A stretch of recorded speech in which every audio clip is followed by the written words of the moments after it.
If a mini and a puzzle, to kill a monkey, I feel like I don't even know where to start from with that series. When I sat down to watch the series, I I couldn't pause it. I just had to complete the series at a stretch that day. I think I watched it late into the night or something, and I watched it. I think 2 days after it had been released. I didn't know it was a Kemi Adetiba production. If not, I would have jumped on it immediately if I knew it was a Nollywood production. But yeah, I watched it 2 days after. I think I saw maybe a few pointers or clips on TikTok or something, and I said, what movie is this?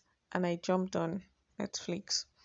So to kill a monkey, um, Kemi really did that thing with this, and then I had to begin to what's the name, relive the other movies she has done. She's a fantastic producer. From The King of Boys, then Wedding Party. I mean, she brings in her A game all the time, and she deserves to have her flowers now. I don't know where to start from with this series, honestly, but I'll just pick them, as they come to my head.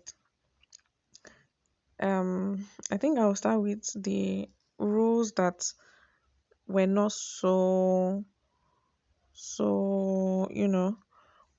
were not current, or how do I put it now? Were not so frequent in the series. And then I think one thing I would say before I go into the roles and what I personally feel is that I love the fact that the series was a long series. Like, the episodes were long. They were not the old 10 minute, 20 minutes episode that I would see with regular series. These ones were really lengthy. I think some episodes were up to an hour or even more. So it was really great to see that. So yeah, um, I think I would like to talk about Chicha first. Chicha, played by Chidimma Kemem. I don't see Chidimma Kemem in so many movies, but when I see him, I'm like, this man is here again. They've casted him again. Oh my god. Don't Chidimma Kemem from like how many years back? More than a decade. I've been watching him on screen for, I think, about two decades now. And fantastic actor, brings in his A game and all of that. And can I just say, like, how can somebody be that greedy? Chicha, you were really greedy in this movie, in this series. Like, what kind of greed is that? A whole 30%? I think that's what he was asking for. A whole 30% for what? Even if you're not that taught them everything they knew initially, it's still very greedy of him to say 30 or nothing. And it was very mean and wicked of him to, to put the risk of Ife's child, puts his Ife's child's life at risk, rather. Sorry, I felt that was very, very wicked, and I just felt that as much as I felt bad for Chicha's grandchild, I wished that it was Chicha that had, lost his life instead. And also feel bad for those small, small children who came on holiday with his grandchild. Like, I can only imagine how devastated their parents must be, and how devastated Chicha's daughter must be. Well, let's just say she was suffering for the sins of her father. But yeah, let's move on. The next person I think I will talk about would be, let's see, I'd like to talk about the doctor, Dr. Nwaizi, played by Enado Odige or something. I think that's how it's pronounced. I'm sorry if I'm pronouncing it the wrong way. And I love Enado in movies. Honestly, I'm a fan. I mean, most of the people that were in this series, I'm their diehard fan. Like, I love them in the series, in regular movies and all of that. And I felt she was doing a very good job until, the point where she was being blackmailed that, oh, if she didn't, do things a certain way to jeopardize Moturayo's career, a child or her husband's safety might be at risk.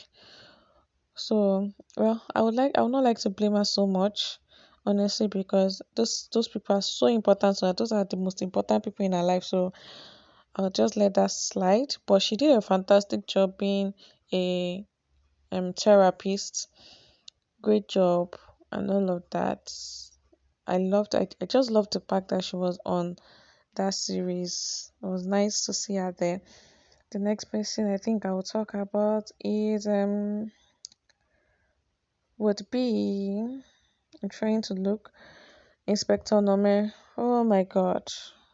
Ah, you know how they say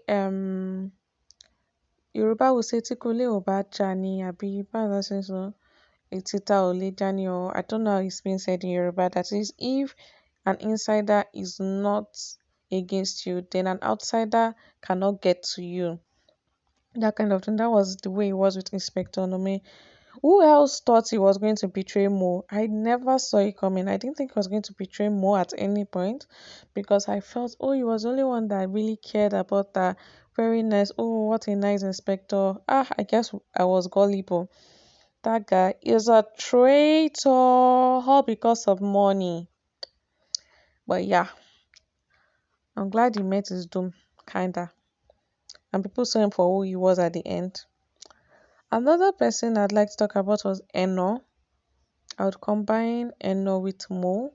So Eno, I don't understand. Was it the beef of the fact that they made Mo superior to her before the accident that made her so cold to Mo, or what? And what kind of friendship did they have? So from the way I saw it in the series, it was so obvious that even throughout Mo's money period, maybe she wasn't even present, she didn't show up as a friend or anything. I mean, what kind of friend was that? Then she wasn't truly a friend like we thought. Then let's talk about Mo. I really feel bad for Mo, that Mo had to, lose her sons and her husband. It was really, really sad. And kudos to her that she could still pick up and come back to work 3 years down the line. That was a lot of effort on her part. She did well, and I like the fact that she proved everybody wrong, that she wasn't insane at the end. Another person I'd like to talk about would be Evie. That Evie, she's in that movie, I felt like, what kind of stupid girl is this? Like, she knows who Obos is, she knows his lifestyle, and you still decide what people, as fine as you are, and now that your father now has money, you still decide that it was that Obos you wanted to be sleeping with, and even got pregnant for him, and even went against your father because of him. Like, I don't understand. Like, she juju to real long. That girl does not have sense, and she disowned her dad. She needs factory resets, and I hope, I don't know. Let's talk about Ozzy Boy. Ozzy Boy, second in command. So, boss, that's what I refer to him as. Very loyal. He was loyal. He could smell betrayal from the day one, and I felt bad that our boss let him go and didn't call him back and all. I felt really bad. Everybody needs an Ozzy boy in their corner. Amanda Sparkles, from being a divorcee to being a side chick or more. I loved the way he ended for her. What was she expecting? That if he would leave his wife and kids and cling onto her, she deserved working for her. But I also felt bad that she was the person who betrayed Efe after pushing him to betray his friend. That felt really, that's why they say fear woman. She was the Delilah in this whole series. Let's talk about Idia, amazing wife. Idia has to be my fave character. Amazing wife, supportive wife. She stood with her husband irrespective of his flaws. I love that part where she was saying, oh, that even if he goes out and cheats and all, he will still come back to her. I love her role. She played it really well, and she played that supportive wife, which honestly I would have expected that would have come from Nosa, but well. Then let's talk about Nosa. Nosa, holier than thou. Initially I thought, oh, good wife, everything. Even when her mom was pressuring her husband to go get money here and there and all, I thought, oh, good wife, perfect wife, Proverbs is one woman wife.